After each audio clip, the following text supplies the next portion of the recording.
నమస్కారం అందరికీ. మా ఛానల్కి స్వాగతం. ఈరోజు మనం వీగార్డ్ డివినో డీజీ 15 లీటర్స్ గీజర్ని అన్బాక్స్ చేసి ఇందులో ఏమేమి వస్తాయి, బిల్డ్ క్వాలిటీ ఎలా ఉంది, ముఖ్యమైన ఫీచర్లు ఏవి, చివరిగా కొనడానికి వీలుందో లేదో చూద్దాం. Let's start. ముందుగా బాక్స్ని ఓపెన్ చేద్దాం. ప్యాకింగ్ చాలా బాగుంది. గీజర్కి ఎలాంటి డ్యామేజ్ కాకుండా మంచి ప్రొటెక్షన్ ఇచ్చారు.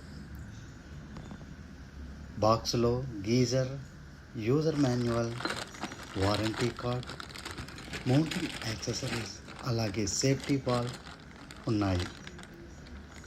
మొదటి చూపులోనే ఈ గీజర్ ప్రీమియం లుక్ ఇస్తుంది. ఫినిషింగ్ చాలా బాగుంది. Digital display, control knob, water inlet, out